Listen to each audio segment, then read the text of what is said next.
here from 40 Below Fruity. The other day I talked to you guys about my experience working with Sea Shepherd Conservation Society. So today I'm going to be talking about my work in Taiji, Japan and the whole issue around the dolphin slaughter. And some of you might be wondering, why am I talking about the dolphin slaughter and Sea Shepherd and activism on a raw food channel? I'm just going to go out here and say it. Raw food is not the most important thing in the world. I said it. Your weight loss, your weight gain, your acne, your detox, my detox, whatever we're dealing with, hardly matters in the grand scope of all the shit that's going on in the world nowadays.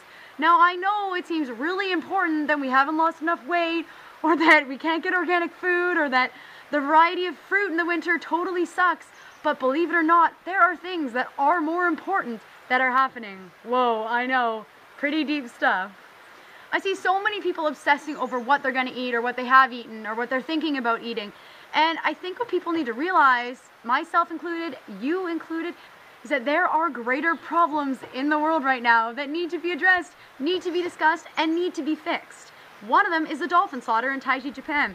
Over the last week or so, it's gotten incredible press, and I'm so happy about that, because a pod of about 250 dolphins, it was actually more like 5 pods, was caught off the coast in Taiji and driven into the cove. A bunch of them were slaughtered, a bunch of them were captured, and there was an albino baby dolphin in the group, and for some reason people like white dolphins, so it got lots of press, but I'm not complaining. And while I think it's great that all these celebrities are talking about Taiji and tweeting it and doing interviews, I think people need to put their money where their mouths are.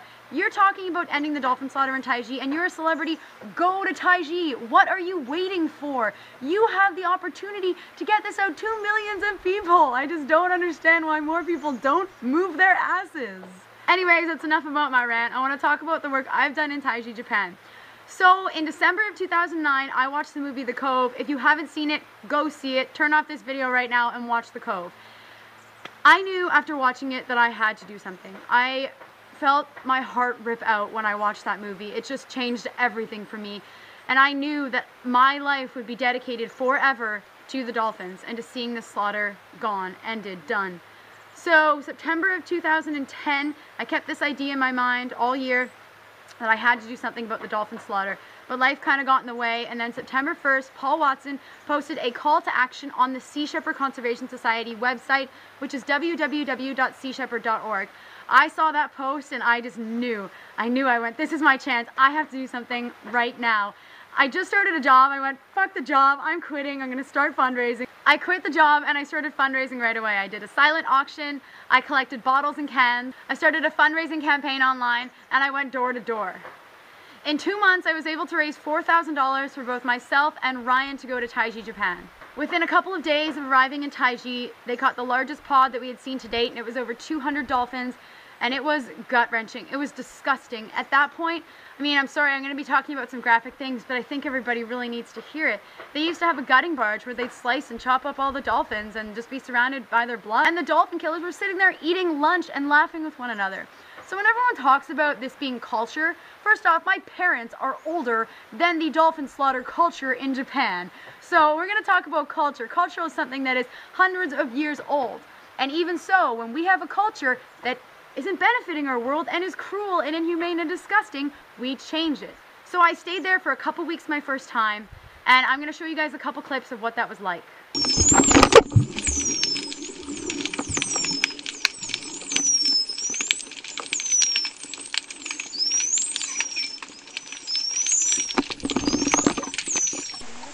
We just climbed this tsunami hill and we're at probably one of the most beautiful places I've ever seen before. If it were not for the dolphins. The dolphins are in, there's that area of yellow buoys there, it's the netting, and then there's one farther over to the left. The dolphins are right in between these 2 rocks here. I'll zoom in as much as I possibly can. They're really stressed. They're swimming in a very small circle. There's probably about 50 to 60 of them at this point. Intelligent people are asking questions about why are we here.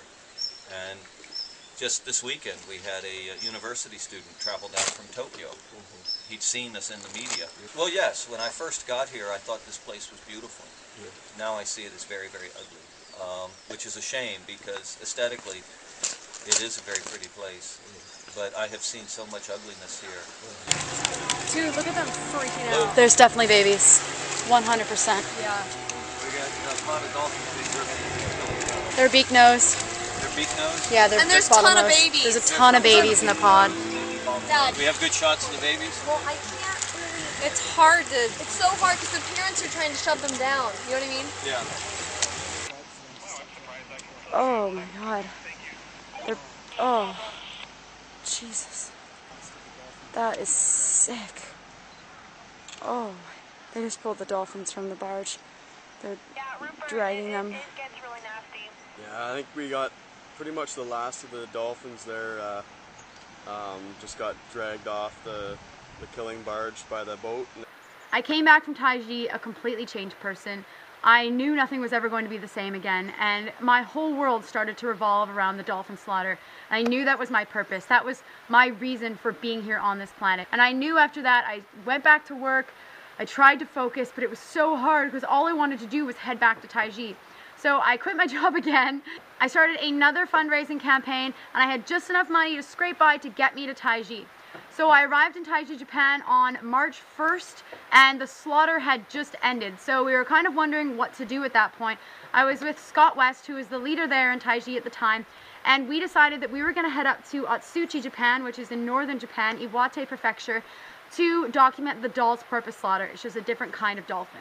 The doll's purpose slaughter hadn't really gotten a lot of attention in previous years. There had been one undercover person who had gotten some film footage. We really wanted to broadcast this to the world and show everyone that it wasn't just Taiji that we needed to focus on, but also other areas of Japan as well. We knew when we got there that something was up. All of a sudden, all the hotels had filled up along the coast magically when they saw that Sea Shepherd rolled into town. So we got a hotel in a place called Tono, and we drove into Atsuchi every day. We were only there a few days when an earthquake struck. It shook the telephone poles. We were all like, whoa, what is going on here? And it lasted about 35 seconds, and then it was done. The next day, we had some crew arrive from Vancouver Island here, some of my close friends. We all drove into Atsuchi again that next morning. That day changed our lives forever. At about 2 o'clock in the afternoon, another earthquake struck. We were down at the pier in the main harbor, waiting for the dolphin killing boats to come back, and everything was shaking. It lasted for about a minute and a half, and Scott West goes, we have to get the hell out of here. We jumped in the car, started navigating.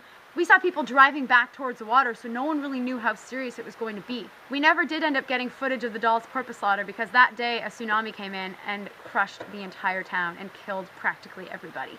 We got to high ground within 45 seconds of the water rising up and taking over the entire town. After that, it went back out to sea, and then the wave came in. It was about 70 to 80 feet. There was houses floating, there was cars in the wave. It was pure insanity. I'm not going to talk about the specifics of the tsunami. That's another video that I'm going to do on March 11th of this year to commemorate the 3-year anniversary of living since that tsunami. But what that experience really told me was that I was willing to die for the dolphins. I didn't die. I wasn't expecting to die. Obviously, I didn't expect there to be a tsunami. But I found out that I was at peace for risking my life for the dolphins. And I knew that if there was a way that I could sacrifice my life so that the slaughter would end, then I would be more than willing to do it.